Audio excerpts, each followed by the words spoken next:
Pun Sarai, istri Abram itu tidak beranak. Ia mempunyai seorang hamba perempuan, orang Mesir, Hagar namanya. Berkatalah Sarai kepada Abram, "Engkau tahu, Tuhan tidak memberi aku melahirkan anak. Karena itu, baiklah hampiri hambaku itu. Mungkin oleh dialah aku dapat memperoleh seorang anak." Dan Abram mendengarkan perkataan Sarai. Jadi Sarai, istri Abram itu, mengambil Hagar, hambanya, orang Mesir itu, yakni ketika Abram telah 10 tahun tinggal di tanah Kanaan, lalu memberikannya kepada Abram, suaminya, untuk menjadi istrinya. Abram menghampiri Hagar, lalu mengandunglah perempuan itu.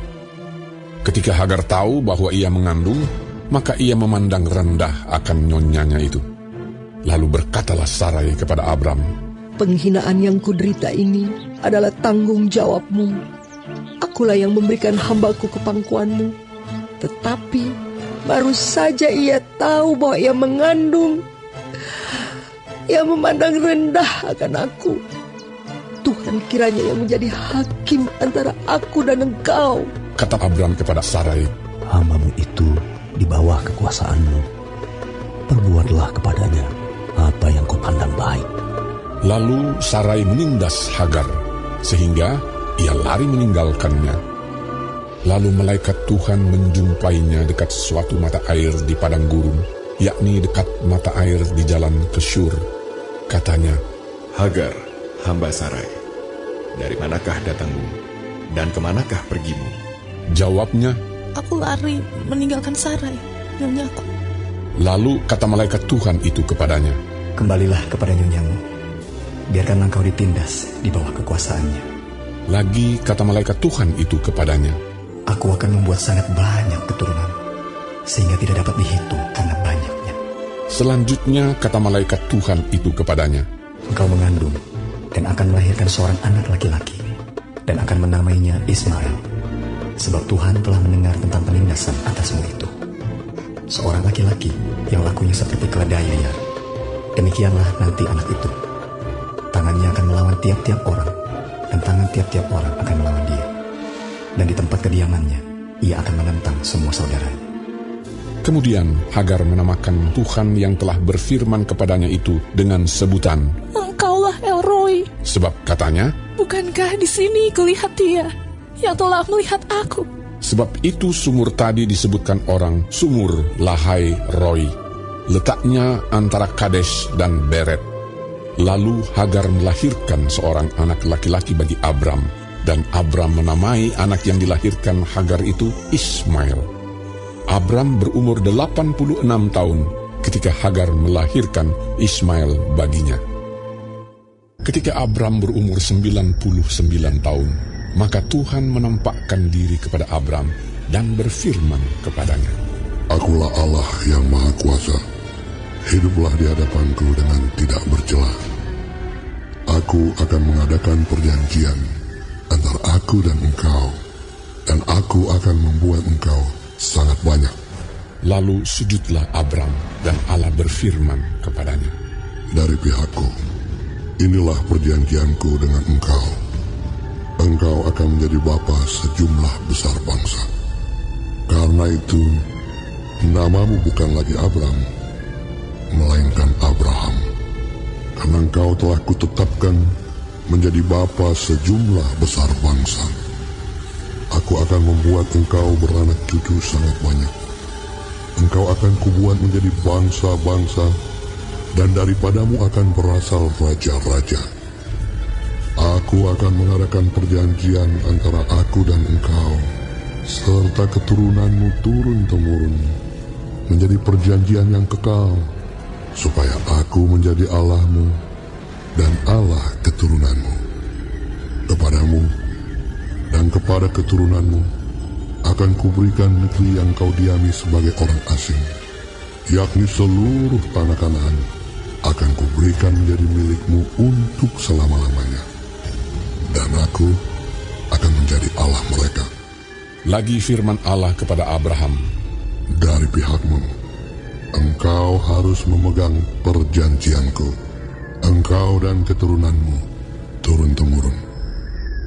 Inilah perjanjianku yang harus kamu pegang, perjanjian antara aku dan kamu serta keturunanmu, yaitu setiap laki-laki di antara kamu harus disunat, haruslah dikerat kulit katanmu, dan itulah akan menjadi tanda perjanjian antara aku dan kamu.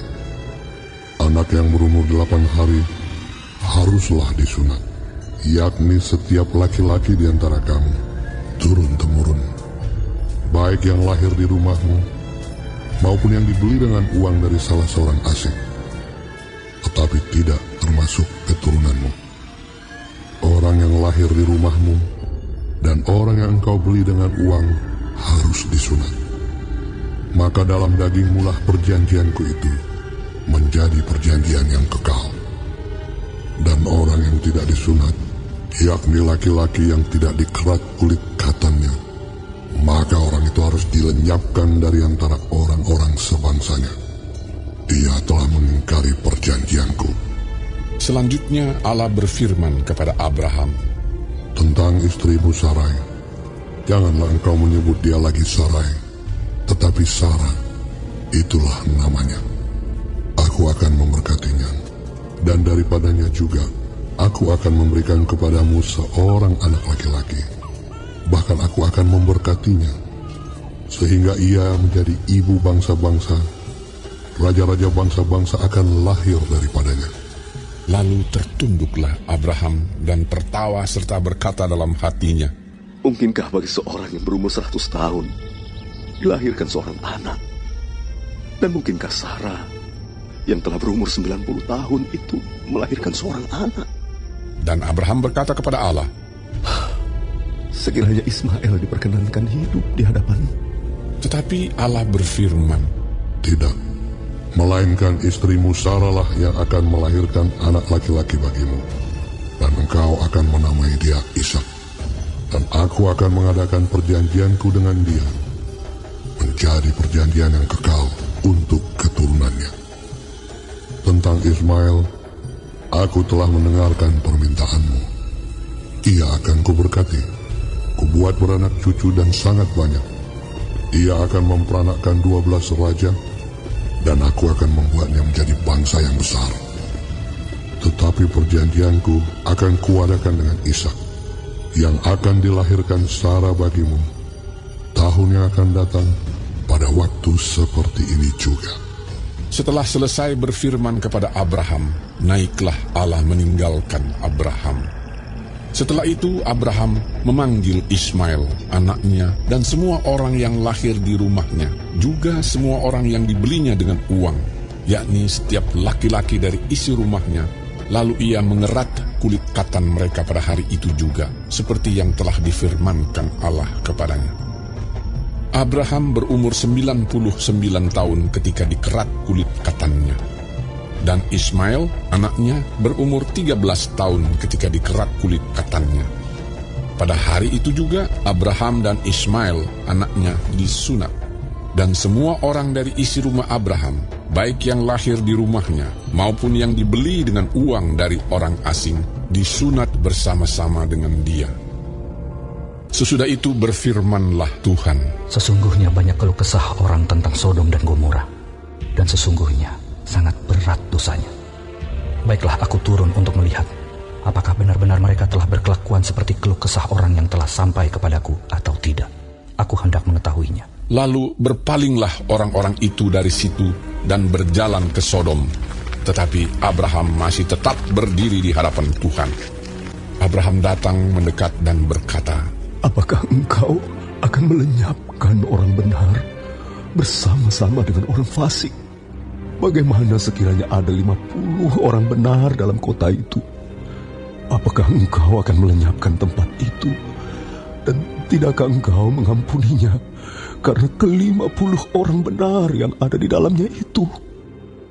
Jauhlah kiranya daripadamu untuk berbuat demikian, membunuh orang benar bersama-sama dengan orang fasik, sehingga orang benar itu seolah-olah sama dengan orang fasik. Jauhlah kiranya yang demikian daripadamu. Masakan hakim segenap bumi tidak menghukum dengan adil.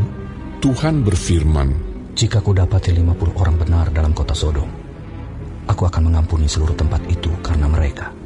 Abraham menyahut, Sesungguhnya aku telah memberanikan diri berkata kepada Tuhan, walaupun aku debu dan abu, sekiranya kurang 5 orang dari 50 orang benar itu, apakah engkau akan memusnahkan seluruh kota itu karena yang 5 itu?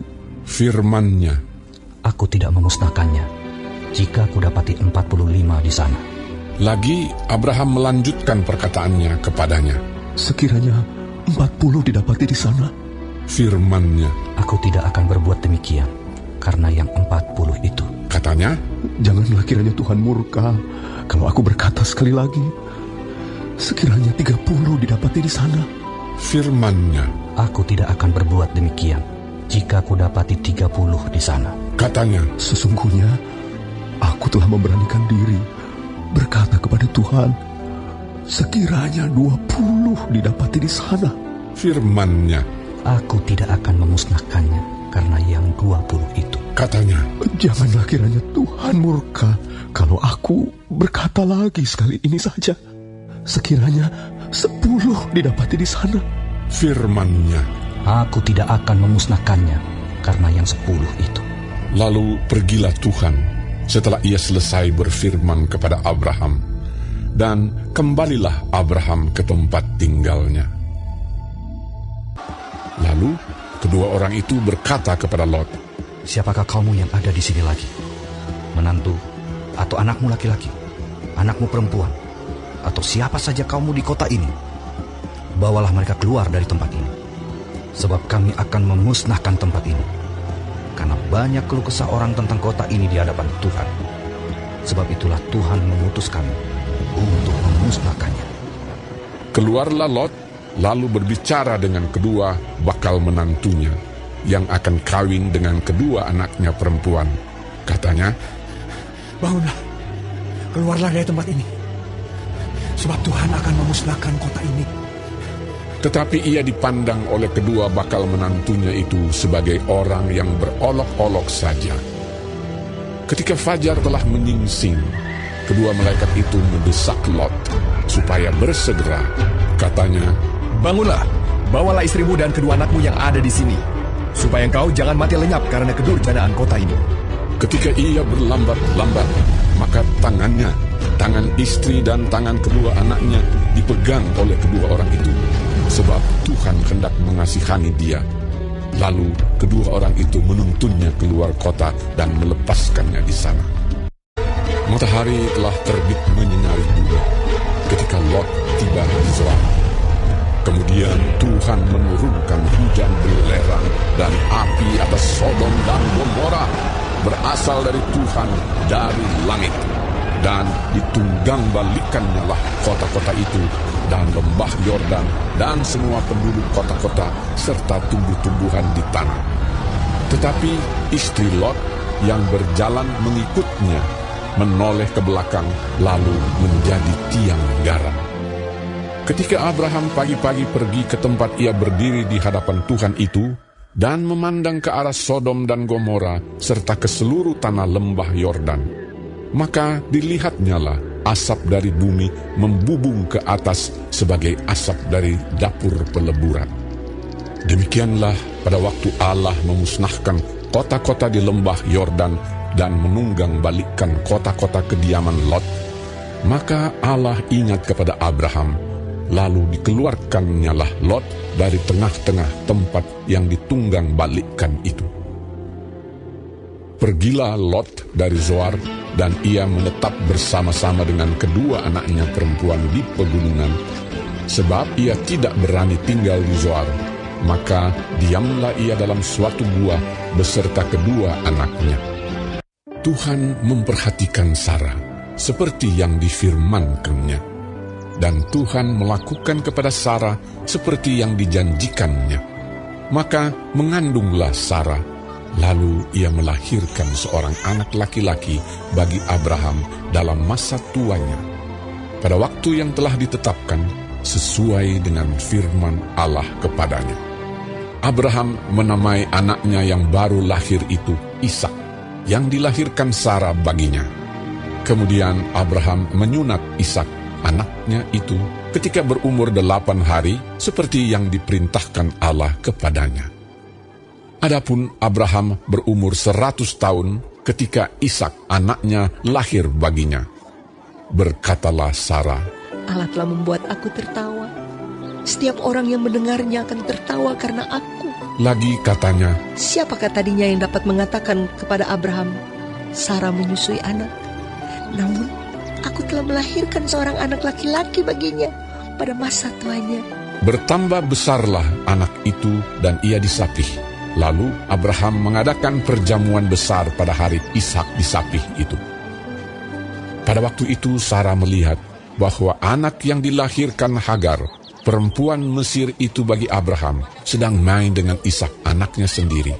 Berkatalah Sara kepada Abraham, "Usirlah hamba perempuan itu beserta anaknya, sebab anak hamba ini tidak akan menjadi ahli waris bersama-sama dengan anakku, Ishak." Hal ini sangat menyebalkan Abraham oleh karena anaknya itu. Tetapi Allah berfirman kepada Abraham, "Janganlah sebal hatimu, karena hal anak dan budakmu itu. Dalam segala yang dikatakan Sara kepadamu, haruslah engkau mendengarkannya. Sebab yang akan disebut keturunanmu, ialah yang berasal dari Ishak. Tetapi keturunan dari hambamu itu, juga akan kubuat menjadi suatu bangsa, karena ia pun anakmu." Keesokan harinya, pagi-pagi Abraham mengambil roti serta sekirbat air dan memberikannya kepada Hagar. Ia meletakkan itu beserta anaknya di atas bahu Hagar. Kemudian disuruhnyalah perempuan itu pergi. Maka pergilah Hagar dan mengembara di padang gurun Beersheba. Ketika air yang dikirbat itu habis, dibuangnyalah anak itu ke bawah semak-semak, dan ia duduk agak jauh, kira-kira sepemanah jauhnya, sebab katanya, "Tidak tahan aku melihat anak itu mati." Sedang ia duduk di situ, menangislah ia dengan suara nyaring. Allah mendengar suara anak itu, lalu malaikat Allah berseru dari langit kepada Hagar, katanya kepadanya, "Apakah yang kau susahkan, Hagar? Janganlah takut, sebab Allah telah mendengar suara anak itu dari tempat ia terbaring. Bangunlah, angkatlah anak itu, dan bimbinglah dia, sebab aku akan membuat dia menjadi bangsa yang besar." Lalu Allah membuka mata Hagar, sehingga ia melihat sebuah sumur. Ia pergi mengisi kirbatnya dengan air, kemudian diberinya anak itu minum.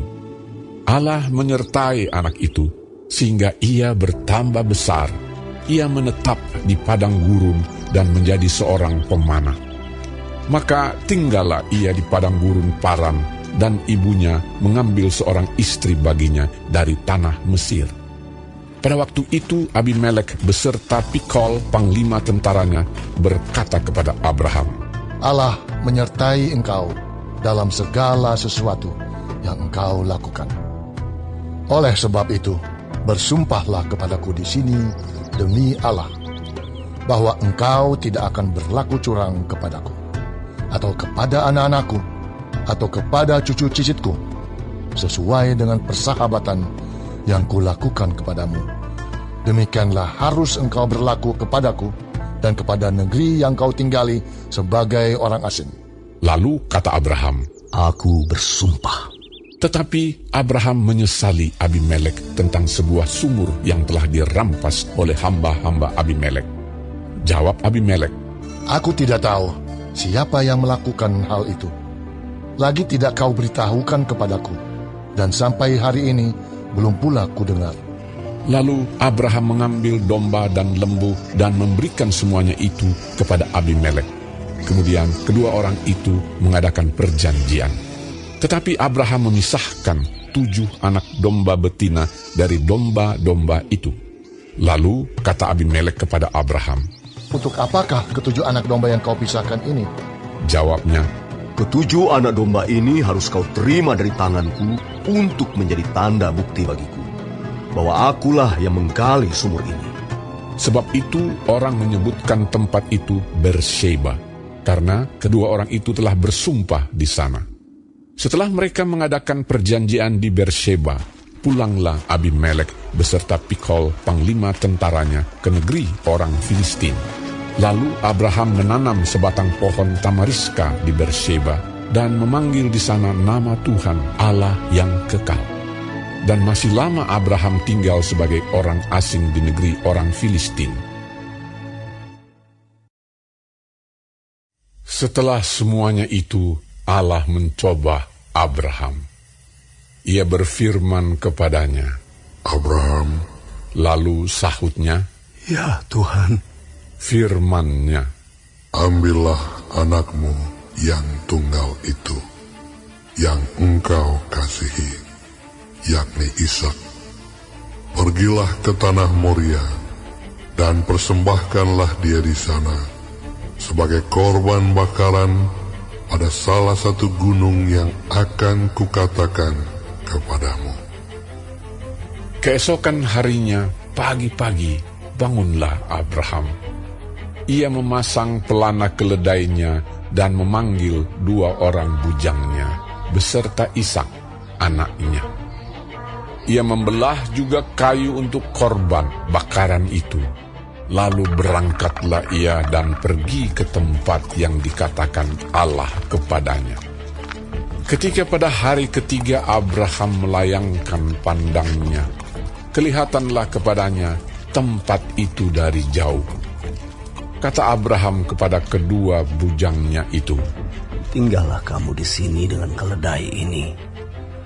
Aku beserta anak ini akan pergi ke sana. Kami akan sembahyang. Sesudah itu kami kembali kepadamu.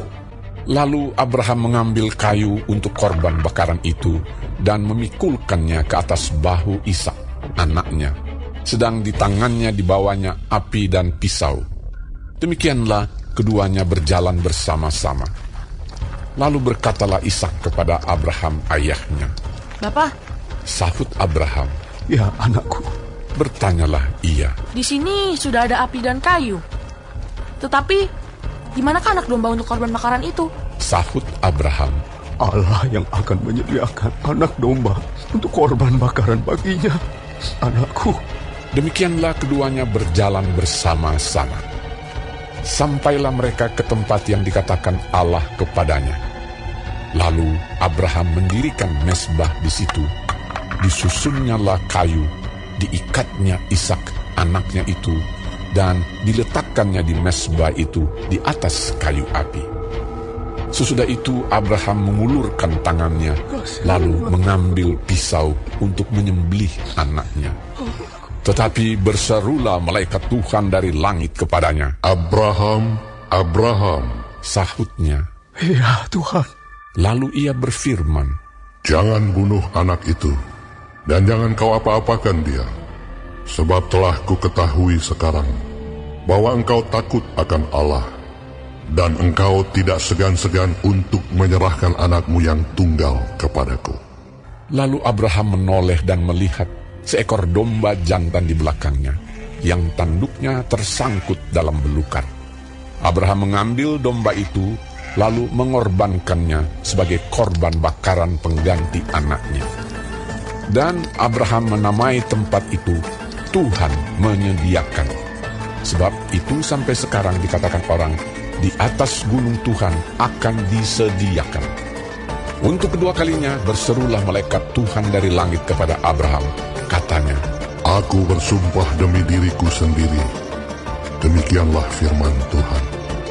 Karena engkau telah berbuat demikian, dan engkau tidak segan-segan untuk menyerahkan anakmu yang tunggal kepadaku, maka aku akan memberkati engkau berlimpah-limpah, dan membuat keturunanmu sangat banyak, seperti bintang di langit, dan seperti pasir di tepi laut. Dan keturunanmu itu akan menduduki kota-kota musuhnya. Oleh keturunanmu lah semua bangsa di bumi akan mendapat berkat, karena engkau mendengarkan firman-Ku. Kemudian kembalilah Abraham kepada kedua bujangnya, dan mereka bersama-sama berangkat ke Beersheba, dan Abraham tinggal di Beersheba. Sesudah itu Abraham mendapat kabar, Juga Milka telah melahirkan anak-anak lelaki bagi Nahor, saudaramu. Us anak sulung, dan Bus adiknya, dan Kemuel ayah Aram, juga Keset, Hazo, Pildas, Yitlaf, dan Bituel. Dan Betuel memperanakan Ribka. Kedelapan orang inilah dilahirkan Milka bagi Nahor, saudara Abraham itu.